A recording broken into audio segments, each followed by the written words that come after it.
How to create songs using Suno AI.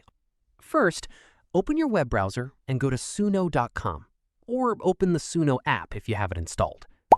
Then, sign in with your Google, Discord, Apple, or Microsoft account, depending on the options available. Next, tap the Create button on the home screen. Now, enter a prompt describing the song you want.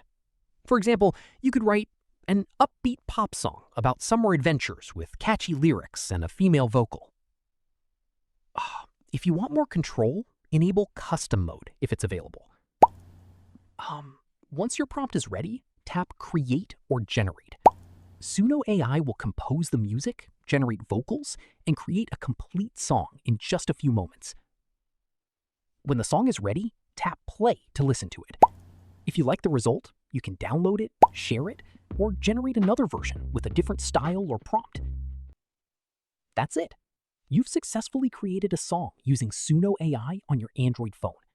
If this tutorial helped, don't forget to like this video and subscribe for more AI tutorials, music creation tips, and easy tech guides.